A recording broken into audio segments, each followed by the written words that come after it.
Your whole life, you carried a certain picture of T-Rex. You knew roughly how it may have looked, how it moved, where its teeth sat when it roared.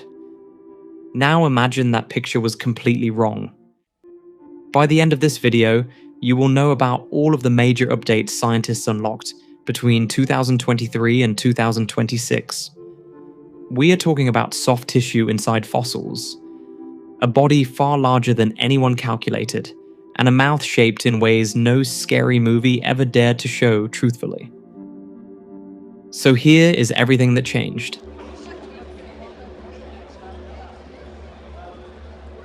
To understand just how wrong T-Rex's story was from the very first moment a human laid eyes on it, we need to make one quick stop in history.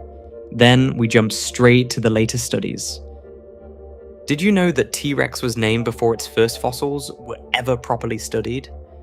Meaning the species got its name before anyone actually knew what it was. That took place in the Hell Creek Formation in Montana in 1905.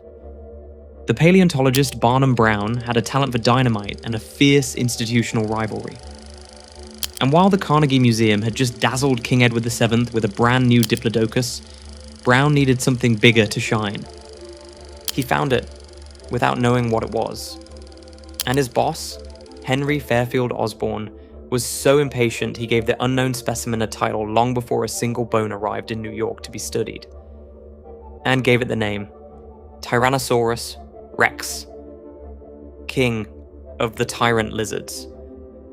A baptism by remote diagnosis, you might say. What followed was a skeleton stitched from guesswork and borrowed parts. The hands came from an Allosaurus. The tail dragged along the ground. The posture stood upright, kangaroo style, essentially a Frankenstein built from assumptions and spare parts. Barney Newman of the British Museum showed in the 1970s that this was anatomically impossible. The head would have been wrenched clean out of the joint. The real T-Rex held its body nearly horizontal, tail raised as a counterweight. Nothing like what Barnum had imagined. But rearranging bones only takes you so far. In 2005, Mary Schweitzer's team dissolved the mineral casing of a T-Rex femur in mild acid. After 68 million years, there should have been nothing left but stone. Instead, something flexible remained. Under a microscope, the structures looked like blood vessels. Raman spectroscopy identified iron compounds, the kind hemoglobin leaves behind during decay. The leading theory is that iron fixed the tissue before it could decompose. This study fundamentally altered how we understand fossilization itself, and opened the door to every technique the studies from 2023 onwards would rely on.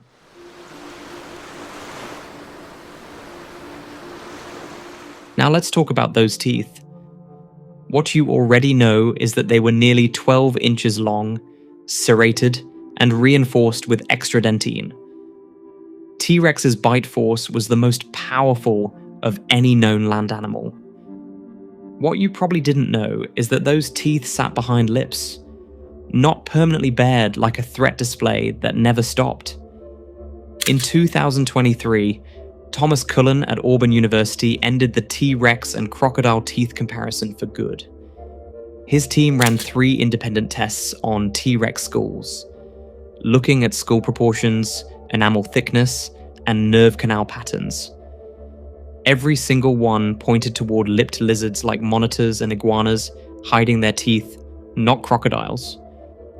T-Rex looked far more like a massive armored lizard than anything ever put on screen. Did you know that a single tooth took over a year to replace? Lips kept those teeth bathed in saliva, protected from drying out and fracturing on impact. The most devastating bite in land animal history, kept in perfect condition behind scaly lips.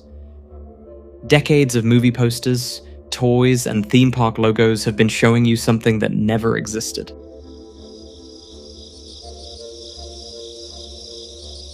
Next update. In 2022, Jasmina Veman proved that T-Rex was warm-blooded.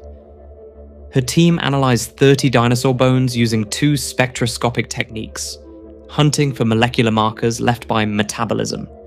The faster the metabolism, the more markers accumulate, and they survive fossilization.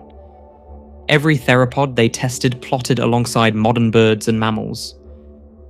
T-Rex was warm-blooded, full stop. This also resolves the feather question. Juvenile T-Rexes likely had feathers, but past a certain body mass insulation becomes a liability, and adults shed them. The physics simply demanded it. Now, let's get to T-Rex's actual size. In 2023, Sophie Macaulay applied soft tissue ratios from CT scans of living animals to 52 dinosaur skeletons. Every previous reconstruction came out too slim. T-Rex was far more heavily muscled than any artwork showed.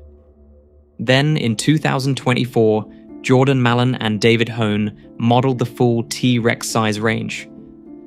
Of the estimated 2.5 billion that ever lived, we found less than 100 reasonably complete skeletons. The odds we have already found the largest one are near zero. Mallon and Hone's model suggests T-Rex could have reached 33 tons. Mind you, that's 70% heavier than Scotty, the largest known specimen ever found so far, with a length of over 50 feet. That's longer than a city bus and a half.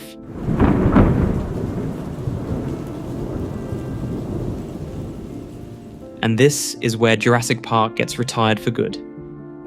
In 2026, Adrian Bowye combined footprint analysis with biomechanical modeling and found that T-Rex almost certainly struck the ground toe first, like a bird.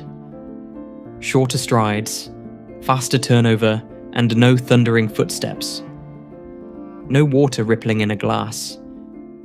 Think of a giant predatory ostrich, power walking toward you with purpose. And you're much closer to the real animal that once walked the earth, as it was much more stable, more precise, and far quieter than its size had any right to allow. And when it looked at you, it saw in color, with a binocular field of view of roughly 55 degrees, comparable to a hawk. Standing still would not have saved you. Speed estimates place T-Rex between 11 and 25 miles per hour. Usain Bolt at 28 would probably survive. The rest of us, well.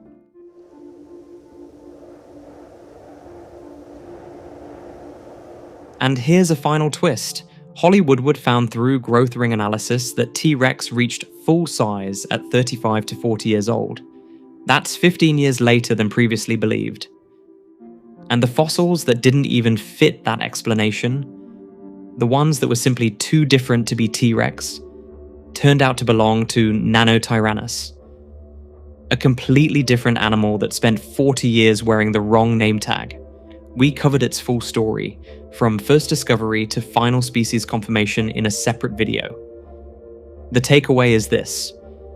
Everything we thought we knew about juvenile T-Rex, how it hunted, how it grew, how it fit into its ecosystem, was built on the wrong Tyrannosaur species. That chapter has to be rewritten from the beginning too. What started as a desperate story in Montana is 120 years later, something Barnum Brown would not recognize. The T-Rex we thought we knew never existed, and the real one is harder to outrun.